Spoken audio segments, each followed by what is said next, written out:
좋은 사람이 되려다 지치는 사람들에게. 자, 오늘은 여러분께 좀 묵직한 이야기를 하나 꺼내 보려고 합니다.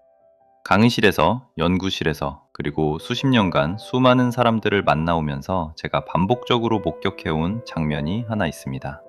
마음이 따뜻한 사람일수록, 배려심이 깊은 사람일수록 오히려 더 빨리 지쳐서 쓰러진다는 겁니다. 이상하지 않습니까? 좋은 사람이 되려고 했는데 그게 오히려 그 사람을 망가뜨리는 겁니다. 오늘 이 자리에서 저는 그 이유를 짚어보고 그 굴레에서 어떻게 빠져나올 수 있는지를 함께 생각해 보고자 합니다. 끝까지 들어주시기 바랍니다. 먼저 근본적인 질문을 하나 던지겠습니다. 좋은 사람이란 무엇입니까? 많은 분들이 이렇게 생각합니다. 항상 웃는 사람, 절대 화내지 않는 사람, 누구의 부탁도 거절하지 않는 사람, 언제나 먼저 양보하는 사람. 그게 좋은 사람이라고. 그런데 잠깐 생각해 봅시다. 그게 정말 좋은 사람입니까? 아니면 지워진 사람입니까? 여기서 사례를 하나 들겠습니다. 제가 오래전에 가르쳤던 제자 중에 K라는 학생이 있었습니다. 성실하고 친절하고 주변 사람들 모두에게 인기가 많은 친구였습니다. 팀 과제가 있으면 항상 제일 많이 했고, 누가 부탁하면 자기 일을 제쳐두고 도와줬습니다. 밥도 잘 사고, 먼저 연락하고, 항상 먼저 사과했습니다. 그런데 어느 날 그 학생이 저를 찾아와서 이런 말을 했습니다. 교수님, 저 요즘 사람들이 너무 싫어졌어요. 근데 그런 제 자신이 더 싫어요. 제가 물었습니다.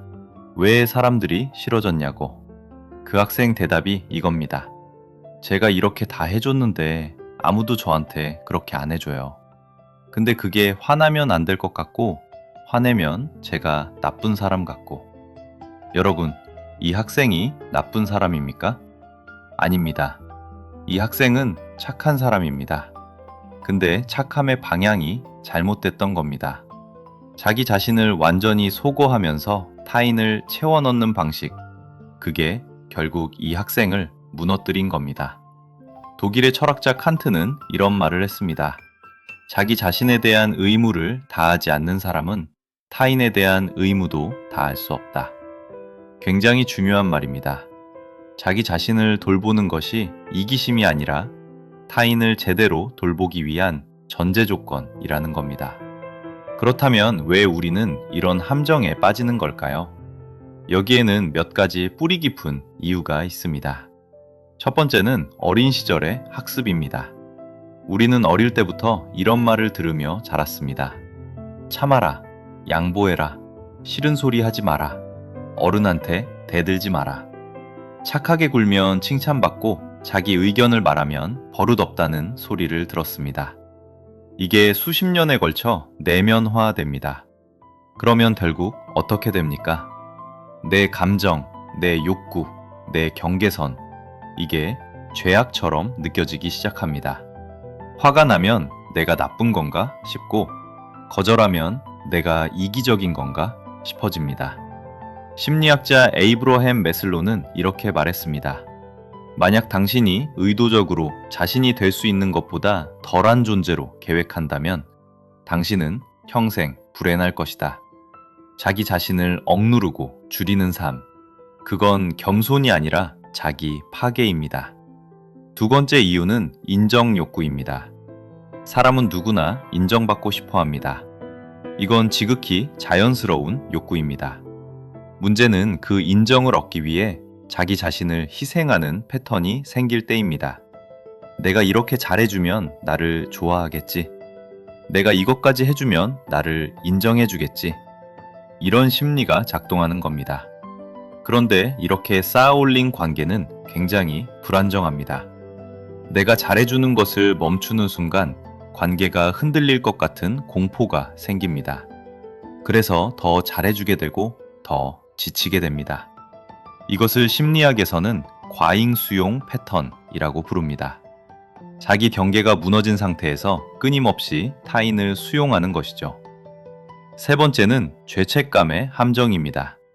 착한 강박에 빠진 분들의 공통점이 있습니다. 죄책감을 굉장히 빨리 굉장히 강하게 느낀다는 겁니다. 내가 거절하면 저 사람이 상처받을 텐데, 내가 화를 내면 관계가 깨질 텐데, 내가 이걸 안 해주면 나쁜 사람이 되는 건 아닐까?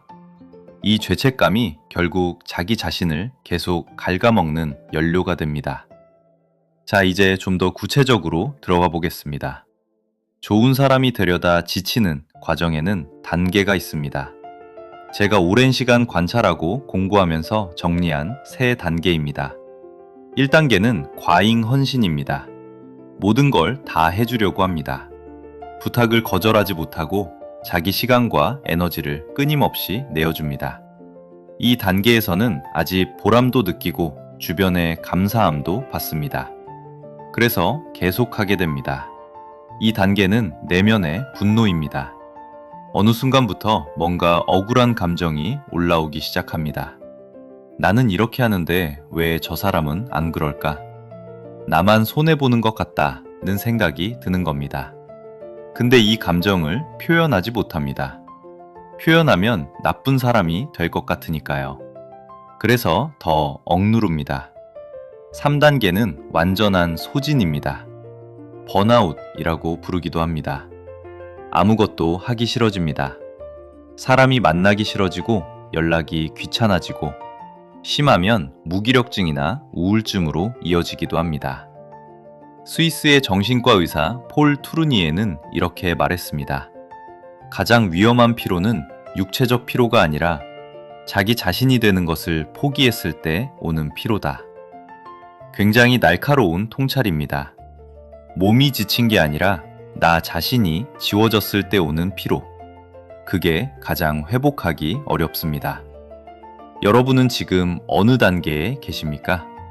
솔직하게 한번 들여다보시기 바랍니다. 이번엔 반대 사례를 하나 보겠습니다. 세계적인 지휘자 레너드 번스타인은 굉장히 열정적이고 헌신적인 사람으로 유명했습니다. 후배 음악가들을 아끼고 교육에도 많은 시간을 쏟았습니다. 그런데 그는 동시에 자기 자신의 창작과 연구에도 절대 타협하지 않았습니다. 누군가 그에게 물었습니다. 어떻게 그렇게 많은 사람들을 도우면서도 지치지 않습니까? 번스타인의 대답은 이겁니다. 나는 내가 충만할 때만 남에게 줍니다. 빈 컵에서는 아무것도 따를 수 없으니까요. 빈 컵에서는 아무것도 따를 수 없다. 이 말을 꼭 기억하시기 바랍니다. 또 다른 사례입니다. 마하트마 간디는 비폭력 저항이라는 이타적 삶의 상징입니다. 그런데 간디는 동시에 굉장히 엄격한 자기 관리를 했습니다. 매일 일정한 시간에 명상했고 자신의 원칙에서 벗어나는 부탁은 단호하게 거절했습니다. 간디는 이런 말을 남겼습니다. 당신 자신이 세상에서 보고 싶은 변화가 되어라. 이 말의 핵심은 뭡니까? 변화는 타인을 위한 희생에서 오는 게 아니라 자기 자신이 먼저 그 변화를 살아내는 것에서 온다는 겁니다. 자기 자신을 돌보고 자기 자신에게 솔직하고 자기 자신의 경계를 지키는 것. 이게 이기심이 아니라 진정한 이타심의 출발점입니다. 자, 이제 실질적인 이야기로 넘어가겠습니다. 많은 분들이 경계선이라는 말을 차갑고 이기적인 말로 느낍니다. 경계를 긋는다는 게 마치 남을 밀어내는 것처럼 느껴지는 거죠. 그런데 그게 아닙니다. 경계선은 관계를 끊는 담이 아니라 관계를 건강하게 유지하는 울타리입니다. 비유를 하나 들겠습니다. 좋은 이웃 사이에도 담장은 있습니다. 그 담장이 있어야 서로의 공간이 존중됩니다. 담장이 없으면 어떻게 됩니까? 처음에는 편할 수 있지만 결국 경계가 모호해지면서 크고 작은 갈등이 생깁니다. 관계도 마찬가지입니다. 미국의 심리치료사 브레네 브라운은 이렇게 말했습니다. 경계가 없는 사람은 진짜 관대할 수 없다. 분노와 억울함을 쌓아가면서 주는 척하는 것은 관대함이 아니다. 이 말이 가슴에 와닿지 않습니까? 억울하면서 주는 것, 싫으면서 괜찮다고 하는 것, 그건 관대함이 아닙니다. 그건 자기 기만이고 결국 관계를 망가뜨리는 독이 됩니다. 경계를 긋는다는 건 이런 겁니다. 지금 저는 여유가 없어서 이번엔 어렵겠습니다. 라고 말하는 것. 솔직히 그 말이 저는 불편했습니다. 라고 말하는 것. 저는 그 방식에는 동의하기 어렵습니다. 라고 말하는 것. 이 말들이 관계를 망가뜨립니까? 아닙니다. 오히려 이런 말을 할 수 있는 관계가 진짜 건강한 관계입니다. 여기서 제가 꼭 짚고 싶은 게 하나 있습니다. 이타심에 대한 이야기입니다. 저는 이타적 심성을 굉장히 중요하게 생각합니다. 타인을 배려하고 공동체를 위해 헌신하는 것, 이건 인간이 인간답게 살아가는 핵심 덕목이라고 생각합니다. 그런데 이타심에는 반드시 전제 조건이 있습니다. 자기 자신이 충분히 채워진 상태에서 흘러 넘치는 것을 나눠주는 것, 그게 진짜 이타심입니다. 강제로, 억지로 자기를 쥐어짜서 내어주는 것은 이타심이 아닙니다. 그건 자기 학대에 더 가깝습니다. 테레사 수녀는 평생 가난한 자들을 위해 헌신한 분이죠. 그런데 테레사 수녀가 한 말을 들어보면 이렇습니다. 사랑은 집에서 시작된다. 가장 먼저 자기 자신과 가장 가까운 사람에게 사랑을 줄 수 있어야 그 다음으로 나아갈 수 있다는 겁니다. 그리고 심리학자 칼 로저스는 이렇게 말했습니다. 역설적이게도 내가 있는 그대로의 나 자신을 받아들일 때 나는 변화할 수 있다. 자기 자신을 있는 그대로 받아들이는 것, 내 감정, 내 한계, 내 경계를 솔직하게 인정하는 것, 그것이 진정한 성장과 이타심의 출발점입니다. 그렇다면 우리는 어떻게 해야 하는가?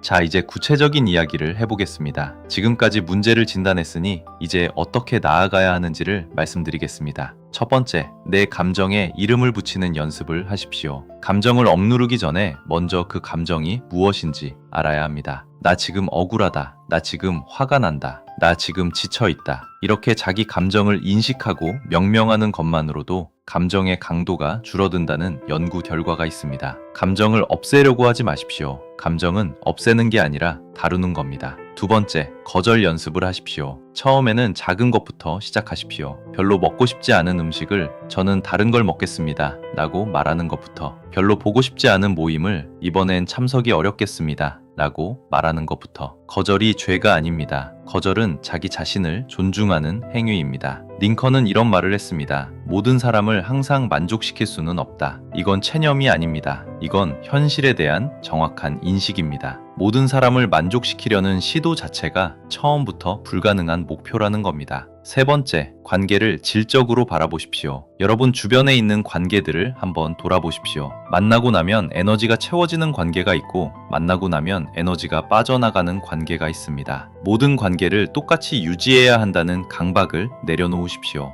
내 에너지를 어디에 쓸 것인가를 선택하는 것, 그것도 중요한 삶의 지혜입니다. 네 번째, 자기 자신에게 좋은 친구가 되어주십시오. 여러분은 친한 친구가 실수했을 때 어떻게 합니까? 위로하고 격려하고 괜찮아, 다시 하면 되지 라고 하지 않습니까? 그런데 자기 자신이 실수했을 때는 어떻게 합니까? 나는 왜 이것도 못해? 나는 왜 이렇게 못났어? 이렇게 하지 않습니까? 자기 자신에게도 좋은 친구처럼 대해 주십시오. 이걸 심리학에서는 자기 자비, 셀프 컴패션라고 합니다. 자기 자비는 자기 위안이 아닙니다. 그것은 지속 가능한 삶의 기반입니다. 자, 마무리하겠습니다. 오늘 제가 드린 이야기의 핵심을 한 문장으로 정리하면 이렇습니다. 좋은 사람이 되는 것과 자기 자신을 돌보는 것은 반대말이 아닙니다. 오히려 자기 자신을 제대로 돌보는 사람만이 진정으로 타인을 돌볼 수 있습니다. 니체는 이런 말을 했습니다. 너 자신을 사랑하라. 그것이 이웃을 사랑하는 것과 모순되지 않는다. 그리고 헬렌 켈러는 이렇게 말했습니다. 혼자서 할 수 있는 일은 거의 없다. 함께하면 할 수 있는 일은 너무나 많다. 이 두 말을 함께 생각해 보십시오. 자기 자신을 사랑하고 돌보는 것, 그게 먼저입니다. 그런 다음에 함께 서로 돌보며 살아가는 것, 그것이 진짜 공동체이고 진짜 이타심입니다. 지금 지쳐있는 분이 계십니까? 그건 여러분이 나쁜 사람이라는 증거가 아닙니다. 오히려 너무 오랫동안 너무 열심히 좋은 사람이려고 해왔다는 증거입니다. 이제 잠깐 멈추십시오. 내 감정에 귀를 기울이십시오. 내 한계를 솔직하게 인정하십시오. 그리고 나 자신에게 이렇게 말해주십시오. 나도 지칠 수 있다. 나도 쉬어도 된다. 나도 나를 먼저 챙겨도 된다. 그 말이 여러분의 회복의 첫 걸음이 될 것입니다. 감사합니다.